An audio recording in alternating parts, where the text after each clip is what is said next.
British Prime Minister Sir Keir Starmer has been sharply criticised by opponents and commentators over recent remarks on immigration that many say show a disconnect from reality and fuel political division. Despite government efforts to tighten Britain's immigration system, critics accuse the Prime Minister of making claims that appear out of step with facts and public concerns. In a high-profile speech unveiling a major overhaul of immigration policy, Mr. Starmer warned that without tighter controls, the UK risked becoming an island of strangers, a phrase that sparked intense controversy and drew comparisons to divisive language from Britain's past.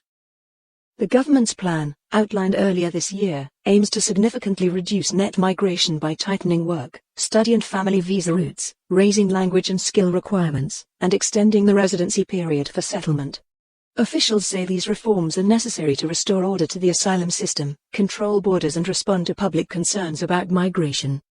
But the Prime Minister's language was widely criticised, not only by opposition parties but also by some within his own Labour ranks. Some politicians argued that his comments echo rhetoric more commonly associated with far-right movements, risking the legitimisation of divisive narratives. Conservative critics were especially vocal, accusing Mr. Starmer of being deluded about the impact of his reforms and of having a disconnect from reality on issues such as housing and asylum seeker accommodation. They argued that ordinary Britons are struggling with housing shortages and public services, yet government messaging appears to overlook those daily pressures.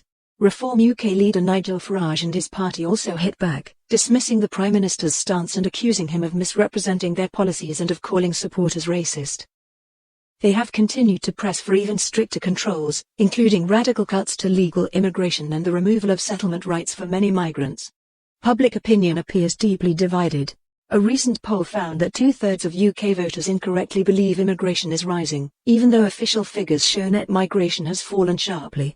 This mismatch between perception and reality has made immigration one of the most politically charged topics in British public life. As the debate intensifies, Sir Keir Starmer faces mounting pressure from across the political spectrum, not only over the substance of his immigration reforms but also the language used to promote them. Many observers warn that failing to bridge the gap between policy and public perception could deepen mistrust and fuel further division ahead of future elections.